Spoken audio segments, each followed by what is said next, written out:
Nga mbledhja rallës e Senatit Akademik, rektori i Universitetit Luiç Gurakuçi, profesor dr. Tonin Xhuraj, theksoi nevojën urgjente për ndërtimin e një kampusi universitar në kryeqendrën e Veriut. Xhuraj i bëri thirrje klasës politike shkodrane si dhe Ministrisë së Arsimit dhe Qeverisë shqiptare që të mbështesin këtë ide strategjike për zhvillimin afatgjat të arsimit të lartë në veri të vendit. Sipas tij, Ministria e Arsimit duhet të tregojë një qasje të balancuar ndaj Shkodrës. Të mbështesim idenë që e kam artikuluar disa herë të ngritjes së një kampusi të ri universitar për Shkodrën, për këtë universitet që është i vetmi, siç e kemi thënë, i Veriut dhe verilindjes së vendit. Unë besoj që Ministria e Arsimit dhe Qeveria shqiptare duhet të jenë edhe më të drejtë, duhet të jenë edhe më balancues në zhvillimin e politikave arsimore, dhe siç po artikulohet ideja kampusit në Tiranë dhe zhvillimit më tej të kampusit në Durrës, kemi mundësi që edhe Universiteti i Shkodrës të ketë kampusin e vet. Është një mundësi për të marrë të rit e Shkodrës këtu, për të studiuar dhe për të punuar, dhe jo vetëm të rit e Shkodrës, por të rit e Veriut dhe verilindjes së vendit. Pra unë mendoj që për te arsyeve të tjera, ky është një projekt ambicioz, është një projekt i madh, kam patur dhe kam mbështetjen e pushtetit vendor, i bëj thirrje këtu edhe faktorit politik në Shkodër, përfaqësuesve të Shkodrës në Kuvendin e Shqipërisë përtej përkatësive politike, pra që ta mbështesin një ide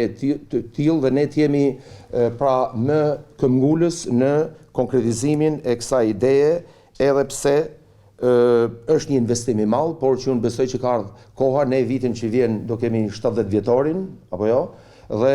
ky universitet me këtë traditë, me këto nevoja që ka, meriton një kampus të ri. Kështu që në këtë kuptim theksoj edhe një herë pra që Ministria e Arsimit dhe Qeveria shqiptare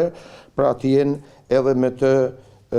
balancuar në politikat zhvillimore. Xhuraj u ndal edhe tek vizita zyrtare në Maltëzi, ku u zhvilluan takime me kryetarin e Këshillit Kombëtar të Shqiptarëve Faik Nika dhe ministrin e Administratës Publike Marash Dukaj. Me vendim të Parlamentit të Malit të Zi do të mbështetet financiarisht themelimi apo ngritja e Institutit të Albanologjisë. Është një hap i madh cilësor përpara në rrafshin akademik, edhe në rrafshin kombëtar, kulturor, po natyrisht edhe në faktin që të dy vendet afrohen më tepër,